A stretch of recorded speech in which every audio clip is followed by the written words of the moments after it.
25th annual Boone Pioneer Festival finished up today in Winchester, but yesterday's weather posed some challenges for the vendors.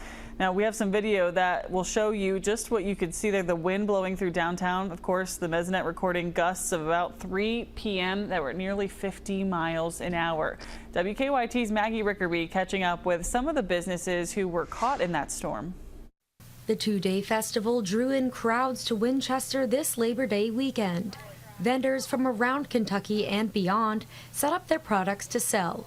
Organizers say it's grown in the past 45 years, from around the courthouse to stretching down Main Street. As a kid, I've always come to this festival with my grandparents and my mom, so it's just kind of a nostalgic thing.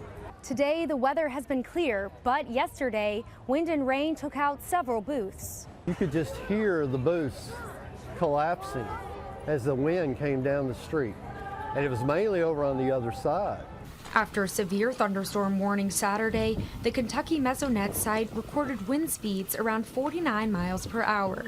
Vendors say some tents were lifted completely off the ground and shredded. All of their products and everything, their inventory went everywhere. And I mean, they were as high as the top of the buildings.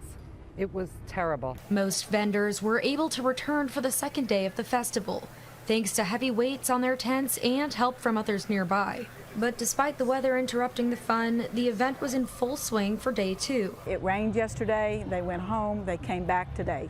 So we had a good crowd today. Vendors say they've seen success at the festival and can't wait to come back next year.